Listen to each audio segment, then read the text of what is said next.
Donc, bonjour à tous, je suis Patrice Bertrand, je suis l'un des fondateurs de la société Expert Quiz.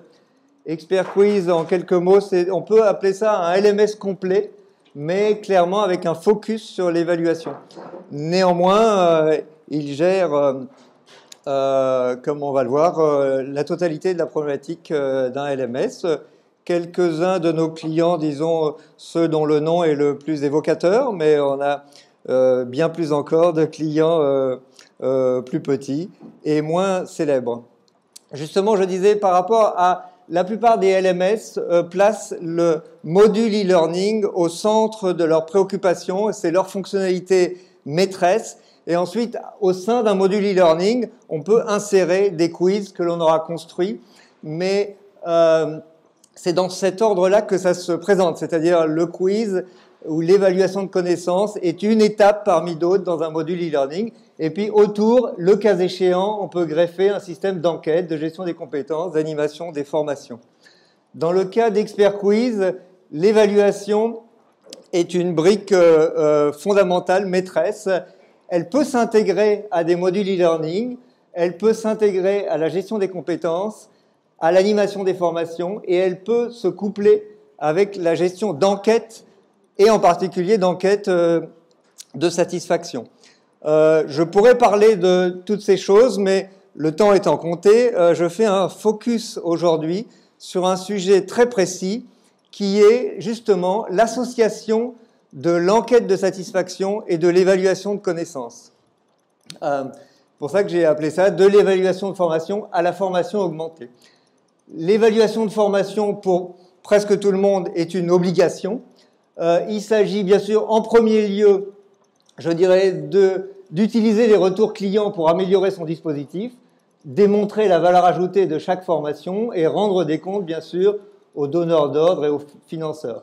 Mais le message essentiel d'aujourd'hui, c'est de dire, puisque c'est obligé, profitons-en pour en faire plus et mesurer réellement les acquis de manière objective et fiable, les acquis de la formation, aider également à ancrer et consolider les apprentissages et finalement prolonger la formation dans la durée. Comme vous le savez peut-être, en matière d'évaluation de formation, on se réfère souvent au modèle dit de Kirkpatrick, qui a 4 niveaux.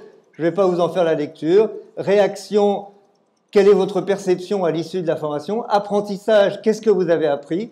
Comportement, dans quelle mesure est-ce que ce que vous avez appris, vous savez le transférer dans votre métier au quotidien? Et résultat, est-ce que tout cela a eu des bénéfices pour l'entreprise? Cette évaluation sur ce modèle est souvent mise en œuvre de manière extrêmement incomplète. Le chaud est géré trop tôt, c'est-à-dire dans les dernières minutes de la formation, et donc de ce point de vue-là, il est assez peu fiable. Le froid est plus rarement traité, souvent par manque d'outils, parce qu'il faut soit noter dans son agenda que dans 3 mois, il faudra envoyer des enquêtes à telle et telle personne, soit disposer d'un outil qui va faire ça de manière automatisée pour vous. Les apprentissages, souvent, sont déclaratifs et non pas mesurés, c'est-à-dire qu'au milieu des questions qui seront posées aux apprenants, il y en aura une, c'est « Avez-vous le sentiment d'avoir appris des choses sur tel et tel sujet ?» Les gens diront oui ou non, mais finalement, on ne sait pas s'ils ont vraiment retenu des choses. Les managers sont assez rarement interrogés et finalement, les résultats de toute cette mécanique sont souvent également mal exploités.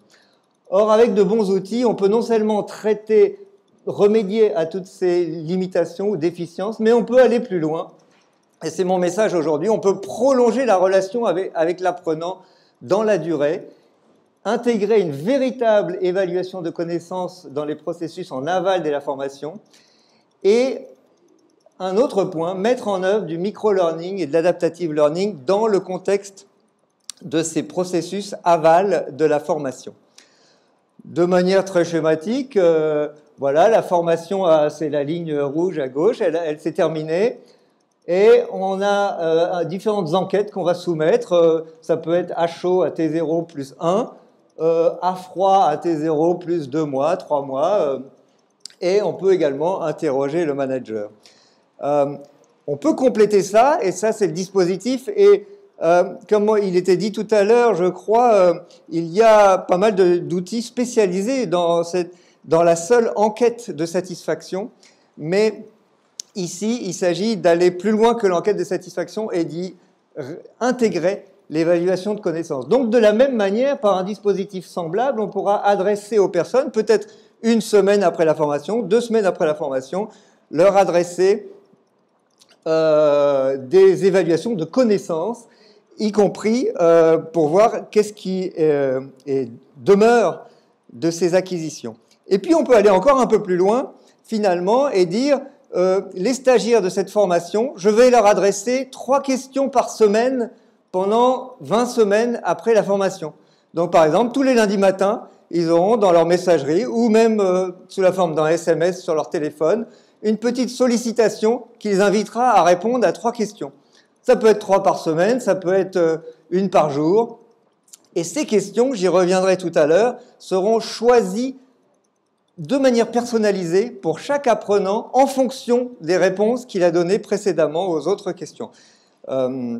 Et donc, c'est en cela que c'est à la fois micro et adaptative learning.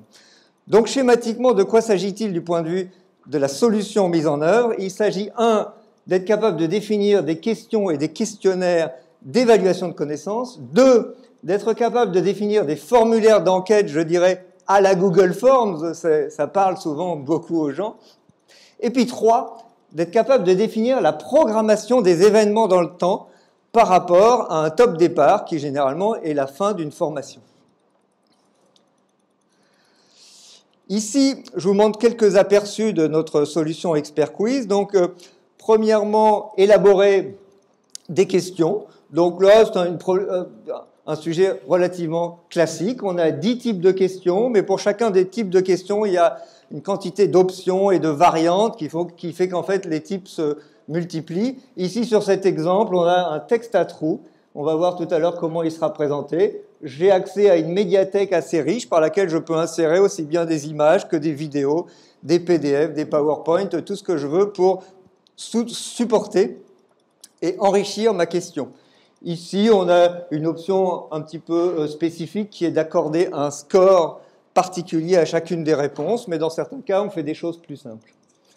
La question telle qu'elle sera restituée à un apprenant, donc ici, on a une vidéo, imaginons en anglais, qu'il s'agit d'essayer de comprendre et puis répondre en remplissant les trous pour dire dans quelle mesure on a compris cette vidéo. Une interface qui est extrêmement configurable et bien sûr totalement responsive, donc qui va passer de manière aussi agréable sur tablette. Ici, mon deuxième sujet. Donc, cette évaluation de connaissances, c'est le point de départ de Expert Quiz et c'est, je dirais, sa fonctionnalité maîtresse qui en fait sa force, c'est-à-dire la diversité des cas d'usage, des évaluations de connaissances, la richesse des options et la richesse des questions proprement dites, ainsi que de l'analyse des conséquences de ces questions. Par exemple, on peut, à l'issue d'une évaluation, non pas disposer juste d'un score brut, mais disposer d'un score multi-axe, un score par domaine, un score par tag, et ensuite, en fonction de l'analyse de ce score sur les différents domaines et sur les différents tags, on peut prendre différentes décisions. Par exemple, aiguiller vers tel ou tel autre questionnaire parce que la personne a répondu tellement bien qu'elle est estimée experte, etc. Ici, on a affaire maintenant à l'évaluation disons, à l'enquête en général, qui peut s'utiliser dans le contexte de l'évaluation de satisfaction. Donc, on élabore un formulaire en définissant des sections, des champs de différentes typologies et avec une présentation qui est entièrement personnalisable, une dizaine de types de champs également. Je peux également insérer des médias. Je peux avoir des champs conditionnés, c'est-à-dire on va demander tel bloc de l'enquête n'apparaîtra que si on a répondu oui ou que si on a répondu non à telle question précédente, etc. On a des contrôles de saisie assez complets, etc. Donc ça, c'est la manière à la fois de définir des enquêtes. Encore une fois, là, ce qui parle à tout le monde, c'est Google Forms. C'est à peu près, en fonctionnalité, c'est à peu près équivalent, mais la grande différence, c'est que ça s'intègre. C'est bon. c'est que ça s'intègre d'une part à un dispositif de formation, d'autre part à un mécanisme de programmation dans le temps, c'est-à-dire que ces enquêtes, on peut dire qu'on a un cycle qui envoie telle enquête à T0 plus 1 jour, telle autre enquête à 30 jours, telle autre enquête à 3 mois, etc.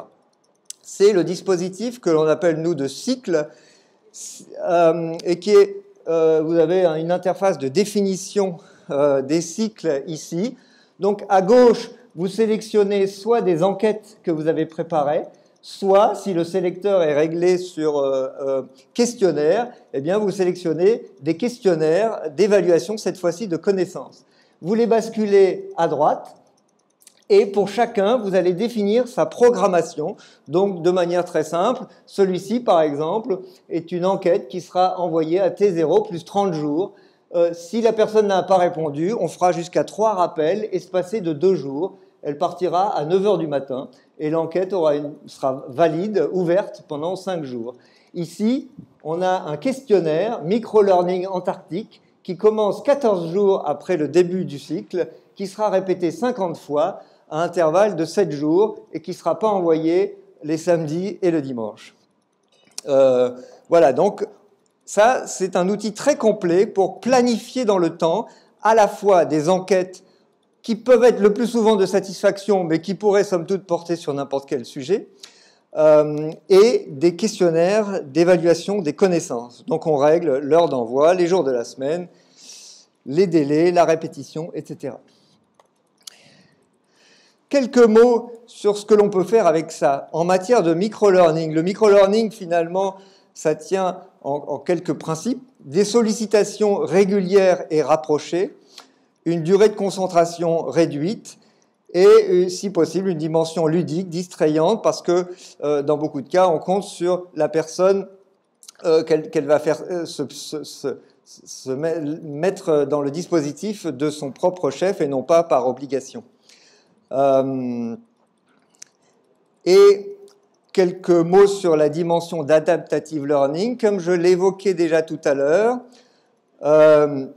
lorsque des questions sont envoyées de manière répétée à une certaine population d'apprenants, les questions sont sélectionnées en fonction des réponses précédentes, des jours précédents, des jours et semaines précédentes de la personne, à la fois par corrélation des thématiques dans la base des questions et également de manière justement à optimiser la courbe d'apprentissage en revenant quelques jours plus tard sur des questions qui avaient été échouées, en ne revenant plus, ou du moins en revenant peut-être une seule fois sur une notion qui avait été manquée la première fois, et puis ensuite elle est réputée acquise et donc on n'y reviendra plus.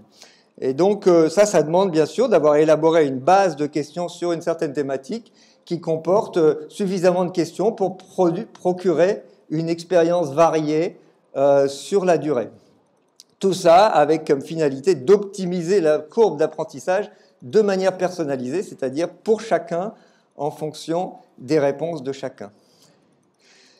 D'une certaine manière, on peut prétendre être une forme de solution all-in-one de blended learning, pour ceux qui aiment les anglicismes, c'est-à-dire de couvrir un spectre assez large de cette problématique avec des outils d'animation de formation dont je n'ai pas parlé aujourd'hui par choix parce que le temps est compté, mais néanmoins il y a des outils dans Expert Quiz qui permettent à la disposition du formateur, cette fois-ci, de mener différentes activités de chat, de brainstorming, des mini-quiz, des mini-sondages, mais cette fois-ci, contrairement à ceux dont j'ai parlé tout à l'heure, qui sont improvisés, c'est-à-dire qui sont mis en place sans préparation.